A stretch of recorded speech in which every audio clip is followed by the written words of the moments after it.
Students, आप सभी का हमारे इस चैनल पे स्वागत है। आज आपको मैं केमिस्ट्री का एक मोस्ट इंपॉर्टेंट टॉपिक पढ़ाऊंगा और वह टॉपिक है एसिटिक अम्ल। क्या है? एसिटिक अम्ल, जो कि क्लास हाई स्कूल और इंटरमीडिएट के लिए वेरी इंपॉर्टेंट टॉपिक है। तो अब हम देखते हैं एसिटिक अम्ल होता क्या है। तो आज हम सीखेंगे एसिटिक अम्ल का सूत्र क्या होता है, उसका संरचना सूत्र क्या होता है और उसका एक बेसिक नाम बनता कैसे है, और कुछ इसके रासायनिक गुण भी सीखेंगे और इसके उपयोग के बारे में सीखेंगे। तो अब हम देखते हैं, यह है एसिटिक अम्ल। इसका सूत्र होता है CH3COOH। ये क्या होता है इसका सूत्र? CH3COOH। अब इसका बेसिक नाम क्या होता है? तो यहां देखिए दो कार्बन के लिए नाम होता है एथेन। इसके लिए ठीक है, ये कार्बोक्सिलिक अम्ल में जुड़ता ओइक अम्ल, तो ये हो जाएगा एथेनोइक अम्ल, या इसको ऐसे भी लिखा जाता है एथेनोइक अम्ल। ठीक है, कोई दिक्कत? तो अब हम देखें इसका संरचना सूत्र। तो इसका संरचना सूत्र होता है CH3COOH, या दूसरा होता है इसका संरचना सूत्र C के साथ देखें तो 3 हाइड्रोजन यहां लगा देते हैं। उसके बाद यहां C O के साथ लगा देते हैं, डबल बॉन्ड बनेगा, यहां पर आ जाएगा O और बॉन्ड H। ये हो गया इसका संरचना सूत्र। तो अब हम देखते हैं बनाने की विधि। तो कैसे एसिटिक अम्ल बनता है हम उसके बारे में सीखेंगे। तो यहां पर मैंने पहला लिखा एथिल एल्कोहल से। किससे? एथिल एल्कोहल से, जो कि हमने कल इसका वीडियो देखा था। एथिल एल्कोहल कैसे बनता है, उसका सूत्र क्या होता है, संरचना सूत्र क्या होता है, बेसिक नाम क्या होता है, बनाने की विधि देखे थे, रासायनिक गुण और उपयोग, मतलब पूरा कंपाउंड उसका देखे थे। तो अब हम देखते हैं एथिल एल्कोहल से कैसे एसिटिक अम्ल बनाया जाता है। तो समझते हैं। तो एथिल एल्कोहल को क्या करते हैं, ये होता है फार्मूला C2H5, या इसका संरचना सूत्र के अकॉर्डिंग अगर बना दें, जैसे देखिए इसका इतना भी सूत्र होता है और इतना भी, CH3CH2OH, दोनों में से जो भी आपको इच्छा करती है वो लिखिए। अब एथिल एल्कोहल का हम क्या करते हैं, यहाँ पर ऑक्सीकरण करते हैं। क्या करते हैं? ऑक्सीकरण। ये जब लग जाए तो आप समझ लीजिएगा ऑक्सीकरण हो रहा है। ऑक्सीकरण करते हैं तो कैसे करते हैं वो देखिए। यहां पर मिला देते हैं पोटेशियम डाइक्रोमेट और इसी में मिला देते हैं H2SO4। ये अम्लीय माध्यम में रहता है। क्या? अम्लीय माध्यम में। तो देखिए एथिल एल्कोहल का ऑक्सीकरण करते हैं कैसे? अम्लीय K2Cr2 से बनाता है पोटेशियम डाइक्रोमेट और सांद्र H2SO4 की उपस्थिति में।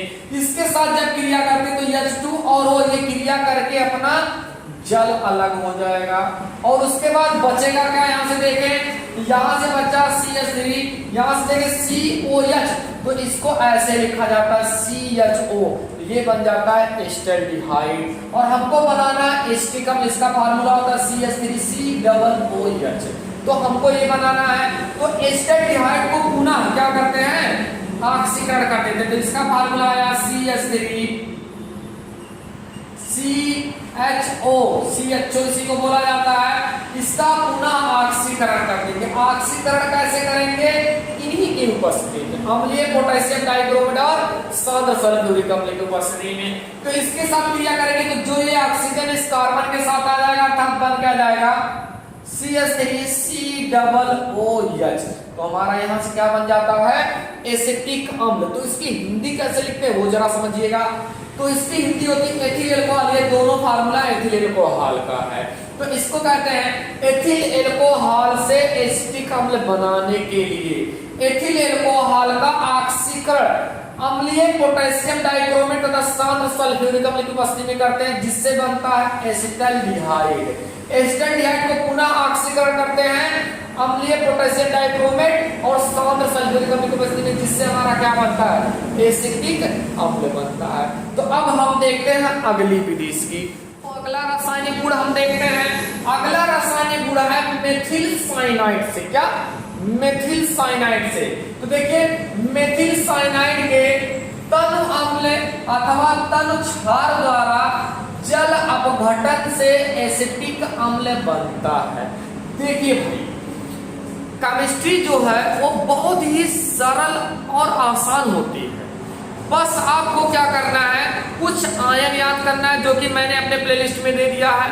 उससे मैंने सूत्र बनाया है, आपको वो सूत्र बनाना आना चाहिए, और सूत्र में कितने किसने प्लस और किसमें माइनस चार्ज लगते हैं आयनों में, इतना याद कर लो, बाकी रिएक्शन आपके लिए बहुत ही सरल और आसान हो जाएगा। जैसे हम देखते हैं यहां पर लिखा मेथिल साइनाइड, तो फार्मूला हम जानते हैं मेथिल साइनाइड का CH3Cl के तनु अम्ल अथवा तनु क्षार द्वारा, तो हम यहां पर लेते हैं HCl। क्या लिए हैं?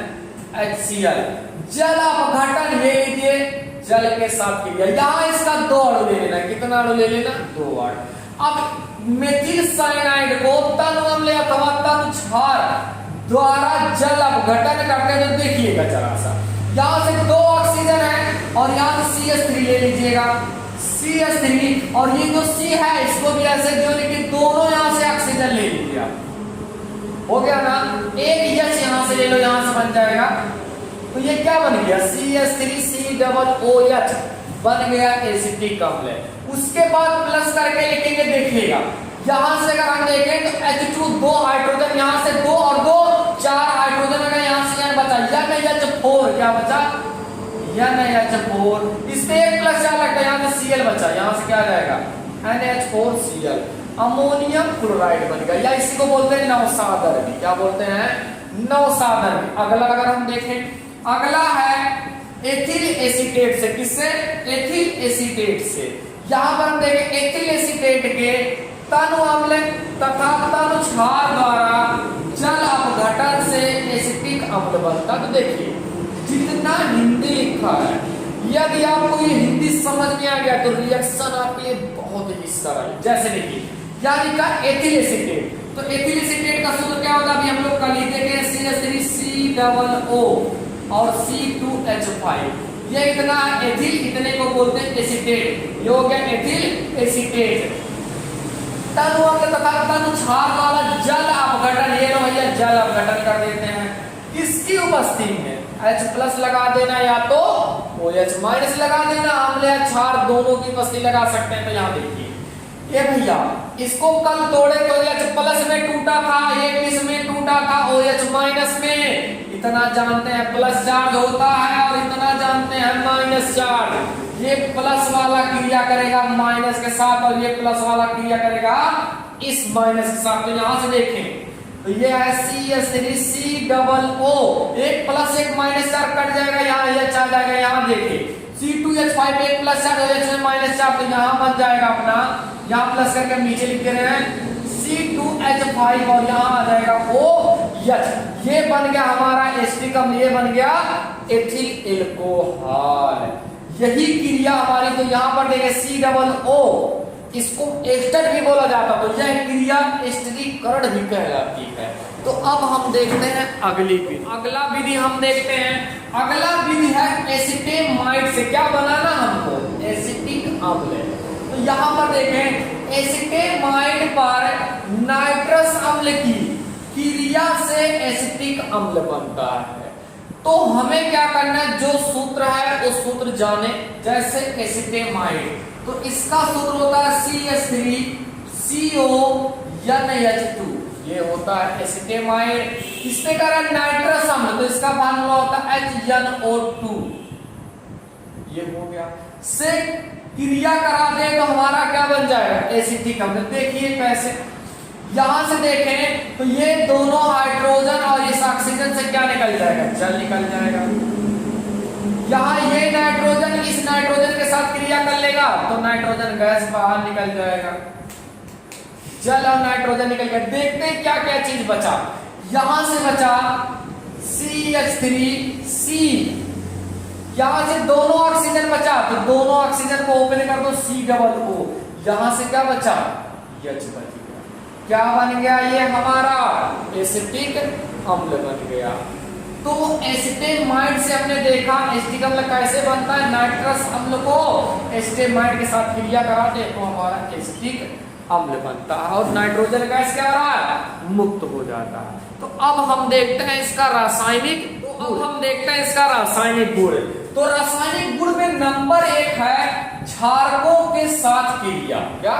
क्षारकों के साथ क्रिया। तो यहां देखिए एसिटिक अम्ल एक दुर्बल मोनोबेसिक अम्ल है तथा जलीय विलयन में आयनित होकर मतलब टूटकर एसीटेट आयन, ये इतना एसीटेट आयन होता है तथा हाइड्रोजन के धनायन बनाता है।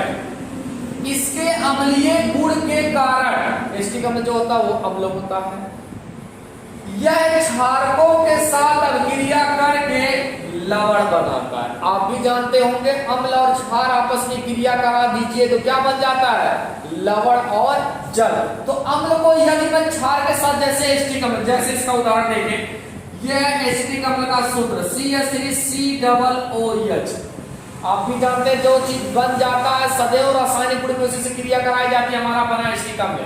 इसको क्षार के साथ मैंने ले लिया NaOH, आपकी इच्छा कहेगी तो आप KOH ले लेना। तो यहाँ देखिए यहाँ पर लिखा आयनित होकर इसमें एसीटेट आयन, तो ये इतना एसीटेट आयन तथा हाइड्रोजन के धनायन होता है, ये प्लस होता है, ये माइनस चार्ज होता है।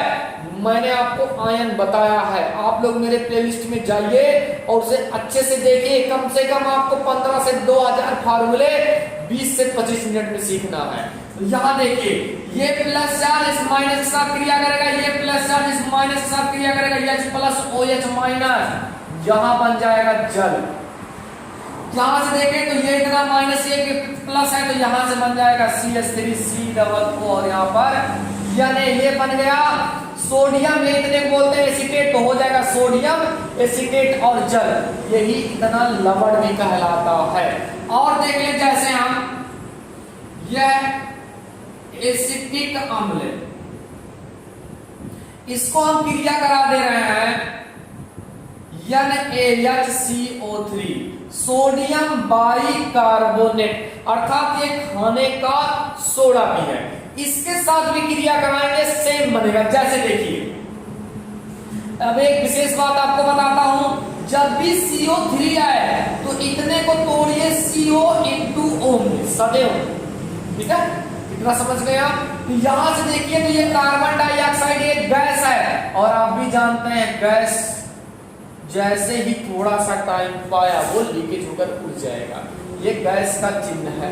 यहां से देखिए उसके बाद ये इतना अभी हमने देखा था एसीटेट आयन होता है, सोडियम प्लस चार्ज क्रिया होता है, इसके साथ फिर ये बना देगा CH3COO और Na।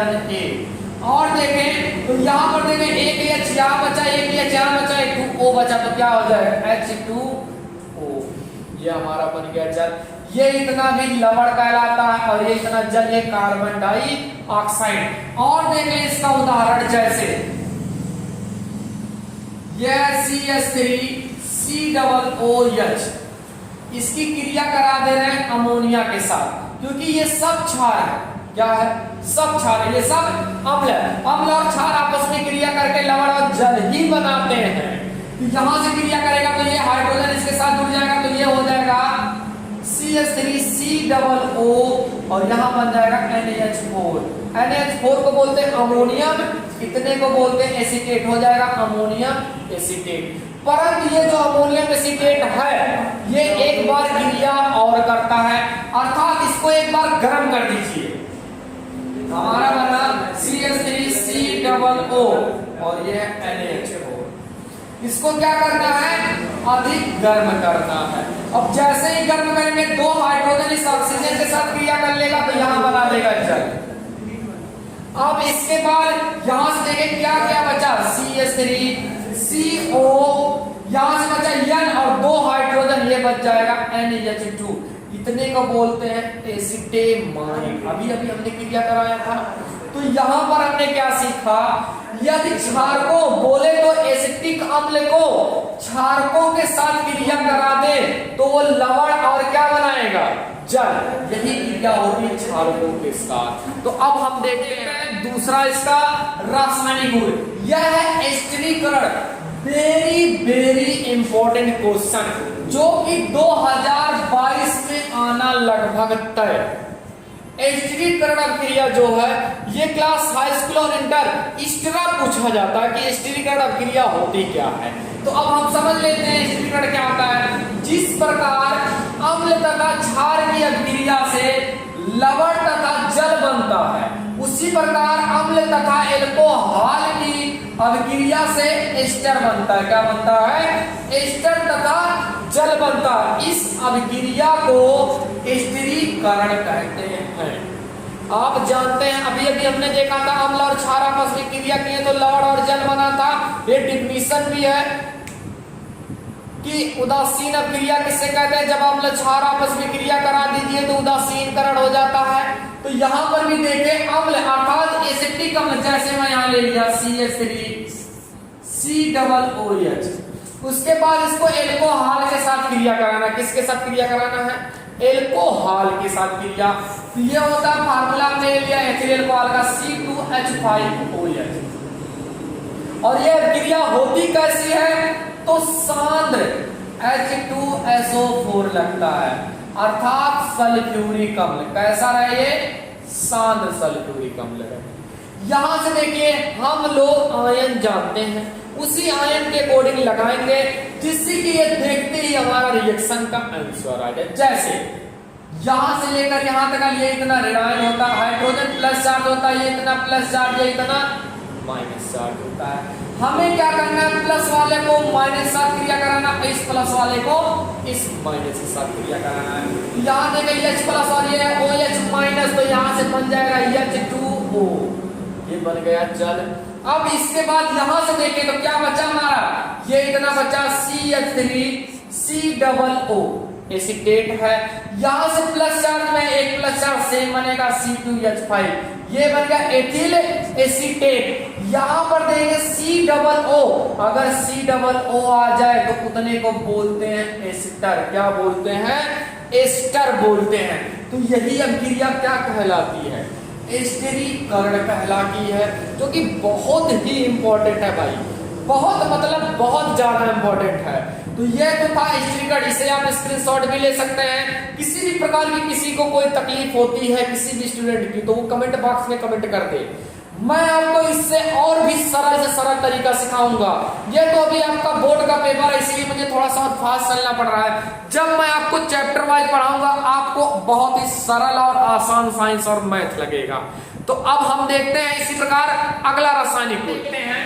अगला है हाइड्रोजनीकरण। क्या? हाइड्रोजनीकरण। भाई देखिए रिएक्शन जो है ना वो बहुत आसान होता है, बहुत मतलब बहुत ही आसान। बस आपको क्या है कि जितना बताया जा रहा है उतना कॉपी आप ले लीजिए और पेन ले लीजिए, उतना आप लिखते चलिए और समझते चलिए। पूरी लाइफ आप कभी नहीं रिएक्शन भूलेंगे। जैसे देखिए हाइड्रोजनीकरण क्या होता है? लाल फास्फोरस की उपस्थिति में एसिटिक अम्ल क्लोरीन या ब्रोमीन, मतलब क्लोरीन या ब्रोमीन दोनों में से किसी एक के साथ क्रिया करा सकते हैं। प्रवाहित करने पर मिथिल मूलक के हाइड्रोजन परमाणु एक एक करके क्लोरीन अथवा ब्रोमीन परमाणुओं से विस्थापित हो जाते हैं।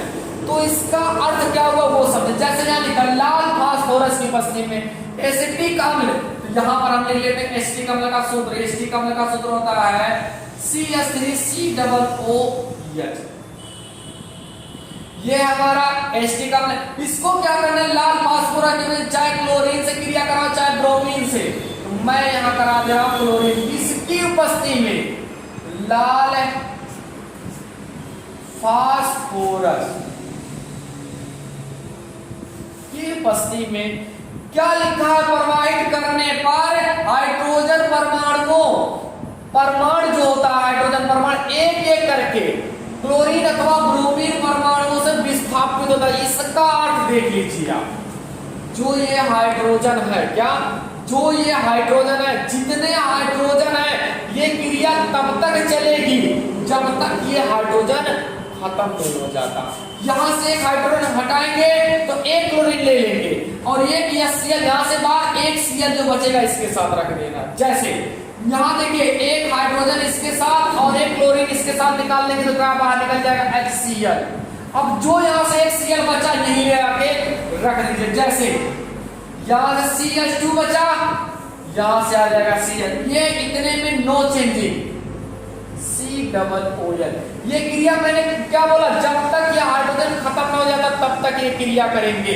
इसको पुनः लेकर आइए, CH2 Cl COOH, ये उपस्थिति सेम रहेगा।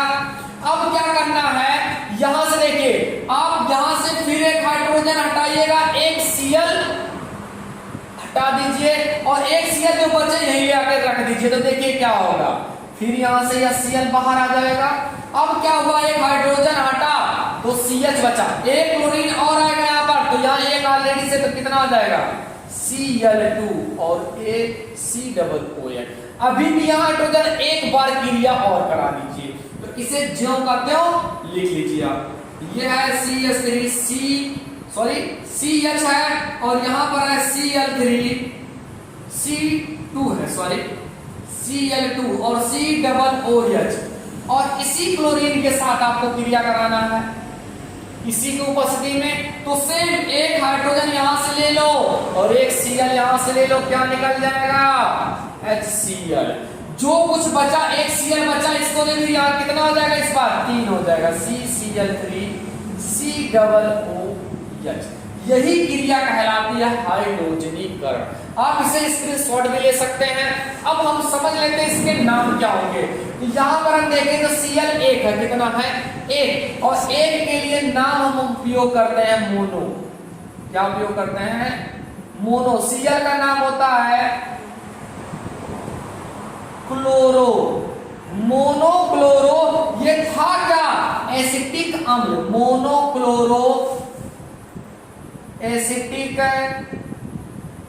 अम्ल। यहां पर अगर देखें तो यहां 2 लगा है, तो इसी की दर पे हो जाएगा, मोनो की दर पे 2 लग गया तो डाइक्लोरो एसिटिक अम्ल इसका नाम हो जाएगा। यहां देखें तो 3 लगा है, ट्राइक्लोरो एसिटिक अम्ल। ये तो था इसका नाम। अब हम देखते हैं अगली विधि। हम अगला देखते हैं, अगला है रासायनिक गुण 4 नंबर। इसमें PCl5 नाम देख लीजिएगा, 5 लगा है तो पेंटा। Cl का नाम होता है क्लोराइड और P का नाम होता है फास्फोरस, तो हो जाएगा इसका नाम हो जाएगा फास्फोरस पेंटा क्लोराइड। तो फास्फोरस पेंटा क्लोराइड के साथ क्रिया कराएंगे तो देखिए फास्फोरस पेंटा क्लोराइड से क्रिया करके यह एसिटिक क्लोराइड, इसका फार्मूला होता है CH3COCl बनाता है। इस अभिक्रिया में COOH समूह OH समूह क्लोरीन परमाणु से विस्थापित हो जाता है। तो इसका अर्थ हम समझ लेते हैं, ये कहना क्या चाह रहा है। देखिए एसिटिक अम्ल से हम क्रिया कराएंगे, इसको तो हम सूत्र जानते हैं एसिटिक अम्ल का CH3COOH। किसके साथ क्रिया कराना है, PCl5 फास्फोरस पेंटाक्लोराइड के साथ। मैं आपको इसको एक छोटा सा ट्रिक बता दे रहा हूं, पूरी जब तक आपकी लाइफ रहेगी तब तक आप नहीं भूलेंगे। अगर अंत में OH आ जाए तो, जैसे हम लोग कल एथिलीन को हाल के साथ भी देखे थे, इसी के साथ क्रिया, तो देखिए इतने को आप PCl3 में और इस दोनों Cl को अलग से तोड़ दीजिए। इतना आप अपने दिमाग में रट लीजिए हमेशा के लिए। तो देखिए क्या करना है, इस H को इस Cl के साथ अलग कर दीजिए और ये जो O है इसके साथ अलग कीजिए। इतना जो बचा इसके साथ रख दीजिए, आपका आंसर आ गया। देखिए यहां से मैंने क्या बोला, CH3CO, यहां से क्या आ जाएगा Cl। देखिएगा ध्यान से, एसिटिल क्लोराइड, ये देखो फार्मूला बन गया CH3COCl प्लस, यहां से देखिए इस O को इसके मिडिल में रख दीजिए POCl3 और प्लस H इसके साथ क्रिया कर लेगा तो क्या बना देगा HCl। ये देखिए एसिटिल क्लोराइड बना दिया। ये हमेशा PCl5 से क्रिया जब भी OH रहे इतने में आप तोड़ लीजिए, इसको Cl के साथ, इस O को इसके साथ, जो कुछ बचा इस Cl के साथ क्रिया करा दीजिए और उसे जो करते हो लिख दीजिए, आपका आंसर आ जाएगा। तो यह क्रिया फास्फोरस पेंटाक्लोराइड से थी। अब हम देखते हैं अगला हम देखते हैं रासायनिक गुण निर्जलीकरण। निर्जलीकरण क्या होता है? इसका मतलब होता है जल को अलग करना। ये देखिए एसिटिक अम्ल को अकेले अथवा निर्जलीकरण, जैसे फास्फोरस पेंटा ऑक्साइड की उपस्थिति में गर्म करने पर इसके दो अणुओं में से जल का एक अणु पृथक मतलब अलग हो जाता है, मतलब होता है, तथा एसिटिक एनहाइड्राइड प्राप्त होता है। तो समझ लेते हैं जरा सा। यहां पर देखिए एसिटिक अम्ल को अकेले अथवा निर्जलीकरण, जैसे फास्फोरस पेंटाऑक्साइड की उपस्थिति में गर्म करने पर दो अणुओं, इसका मतलब एसिटिक अम्ल का कितना अणु लेना है? दो। जैसे यहां देखिए आप CH3COOH, इसका दो अणु ले लेते हैं, ये लो CH3COO और H, ये जो बीच में हमने प्लस कर दिया। ऐसे लिखने से आपको बहुत सरल हो जाएगा। जैसे आगे देखिए फास्फोरस पेंटाक्लोराइड की उत्प्रेरक का फार्मूला होता है P2O5, फास्फोरस पेंटा ऑक्साइड। इसकी उपस्थिति में अगर हम क्रिया कराते, देखिए यहां से ये इतना हमारा अलग हो जाएगा। क्या निकल गया? OH और H, यहां से जल क्या हो जाएगा? अलग हो जाएगा। ध्यान से देखें ये और ये इतना समान है, तो इसे लिखेंगे कैसे? ऐसे CH3CO, नीचे भी सेम है CH3CO और यहाँ पर O आ जाएगा। इसी को बोला जाता है एसिटिक एनहाइड्राइड। इसको ऐसे भी लिखा जाता है, यहाँ करके लिख देना है CH3CO का होल ट्वाइस इनटू O। इतने को ही बोला जाता है एसिटिक एनहाइड्राइड। यहाँ पर देखें अगर जो एसिटिक अम्ल का दो अणु, कितना देखिए, एक अणु ये, एक अणु ये, दो अणु लेते हैं, इसको फास्फोरस पेंटाऑक्साइड की उपस्थिति में क्रिया करते हैं, जिससे हमारा क्या बन जाता है? Acetic anhydride. और जल क्या हो जाता है? निर्जलीकरण, मतलब अलग हो जाता है। तो अब हम देखते हैं अगला रासायनिक गुण। अब हम देखते हैं अगला रासायनिक गुण है लवणों की अभिक्रिया। अब लवणों की अभिक्रिया क्या होती है? इससे पहले हमने क्षारकों के साथ क्रिया कराया था रासायनिक गुण नंबर 1, तो उसमें हमने बनाया था सोडियम एसीटेट, तो उसी के साथ क्रिया कराना है। यहां देखिएगा सोडियम एसीटेट को सोडा लाइम के साथ गर्म करने पर मेथेन बनता है। जैसे देखिएगा भैया, देखिए सोडियम एसीटेट, इसका फार्मूला होता है CH3COONA, इसी को लवण भी बोलते हैं। सोडा लाइम मैंने यहाँ लिख दिया NaOH, और यहाँ पर आपको लिखना पड़ेगा CaO, क्योंकि इन दोनों के मिश्रण को बोला जाता है सोडा लाइम। अर्थात कितने को NaOH और प्लस CaO, इतने को बोला जाता है सोडा लाइम। तो यहाँ देखिए कुछ करना नहीं है, यह CH3 एक हाइड्रोजन इसके साथ क्रिया कर लेगा, बन जाएगा CH4, मेथेन बन गया अपना।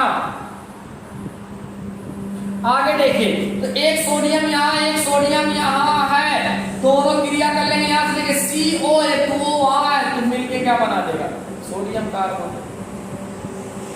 Na2CO3 बन गया सोडियम कार्बोनेट। इसी प्रकार मैं आपको एक और बताता हूं, जैसे समझिएगा। ये तो हमने लिया सोडियम एसीटेट। अगला अगर मैं आपको बताऊं, जैसे यहां देखिए CH3COO का होल ट्वाइस, अर्थात कैल्शियम एसीटेट है। ये क्या है? कैल्शियम एसीटेट है। तो इसको अगर मैं क्रिया करा तो देखिएगा, हम इसका स्ट्रक्चर बना लेते हैं। यहाँ पर देखें तो दो अणु है इसका, तो इसका स्ट्रक्चर बना लेते हैं। देखिए CH3CO, यहाँ पे लिख देते हैं CH3COO, यहाँ कैल्शियम से दोनों को जोड़ देते हैं। और इसके साथ अगर मैं क्रिया कराऊं तो देखिए क्या बनेगा, उतना ध्यान समझिएगा। यहां से ये इतना अलग हो जाएगा, क्या निकल गया? CaCOO, यहां से बन जाएगा CO3, अर्थात बन गया CaCO3, कैल्शियम कार्बोनेट। अब हम देखें तो क्या बचा, यहां से बचा CH3CO, तो इसको ऐसे लिख देते हैं, नीचे वाला पहले CH3CO और CH3, तो ये इतना बन जाता है एसीटोन। क्या बन जाता है? एसीटोन। अब इतने को आपको लिखना हो तो यहां आप ऐसे भी लिख सकते हैं CH3CO CH3 और यहाँ पर बन जाएगा CaCO3। ये हो गया हमारा। तो अगला हम रासायनिक गुण देखेंगे एसिटिक अम्ल का। अब हम समझते हैं अगला रासायनिक गुण। अगला रासायनिक गुण है इसमें सीमट अपक्रिया। देखिए सीमट अपक्रिया बहुत ज्यादा इंपॉर्टेंट अपक्रिया है, क्योंकि ये कभी कभी आप लोगों में टिप्पणी में भी पूछ लिया जाता है सीमट अपक्रिया क्या होता है, स्थिरीकरण अपक्रिया क्या होता है, जो कि मैंने आपको पीछे पढ़ाया। तो ये सब क्रियाएं विशेष रूप से आपको याद होनी चाहिए और अच्छे से। तो समझते हैं आप, कार्बोक्सिलिक अम्ल हाइड्रोजोइक अम्ल से शांत सल्फ्यूरिक अम्ल की उपस्थिति में अभिक्रिया करके प्राथमिक एमीन बनाते हैं। इस अभिक्रिया को सीमट अपक्रिया कहते हैं। तो समझ लेते क्या है ये सीमट अपक्रिया। तो देखिए कार्बोक्सिलिक अम्ल अर्थात एसिटिक अम्ल ले लीजिए आप CH3COOH, इसको क्या करना हाइड्रोजोइक अम्ल, जैसे आप लोग जानते हैं अमोनिया का सूत्र NH3, ये अमोनिया है। यदि यही मैं अब उल्टा कर दूं अर्थात HN3, ये हो जाता है हाइड्रोजोइक अम्ल हो जाता है। आगे हम देखें तो कह रहा था सांद्र सल्फ्यूरिक अम्ल की उपस्थिति में, तो लगा दिया जाए सांद्र सल्फ्यूरिक अम्ल का सूत्र क्या होता है H2SO4। अब देखिए आपको क्या करना है, यहां से ध्यान से देखो तो ये इतना क्या है COO अर्थात CO2, क्या निकल गया अपना कार्बन डाइऑक्साइड। यहां ध्यान से देखिए आप, तो ये है N3, इसको लिख सकते हैं N2 N। यहां से देखें तो ये भी नाइट्रोजन गैस है, ये भी अलग निकल जाएगा। तो यहां से कार्बन डाइऑक्साइड गैस निकल गया, नाइट्रोजन गैस निकल गया, बचा क्या वो देख लें। यहां से बचा CH3 लिख लेते हैं, बचा ना। यहां से देखते हैं एक H यहां से बचा, एक H यहां से, H 2H हो गया, एक N, अर्थात ये इतना अगर हमें लिखना होता तो हम क्या लिखते हैं NH2 या NH2। इसी के साथ क्रिया भी करा लेते हैं। ये देखो ये बन गया प्राथमिक एमीन। यही अभिक्रिया क्या कहलाती है अपनी सीमट अभिक्रिया। यहां से भी डिफिनेशन देख लीजिए, कार्बोक्सिलिक अम्ल अर्थात एसिटिक अम्ल, कार्बोक्सिलिक अम्ल हाइड्रोजोइक अम्ल के साथ सांद्र सल्फ्यूरिक अम्ल H2SO4 की उपस्थिति में अभिक्रिया करके प्राथमिक एमीन बनाता है। यही अभिक्रिया क्या कहलाती है भाई सीमट अभिक्रिया। यदि आपको वीडियो अच्छा लगे तो कृपया करके वीडियो को लाइक और शेयर करना ना भूलें। अब हम देखते हैं इसका एसिटिक अम्ल का उपयोग।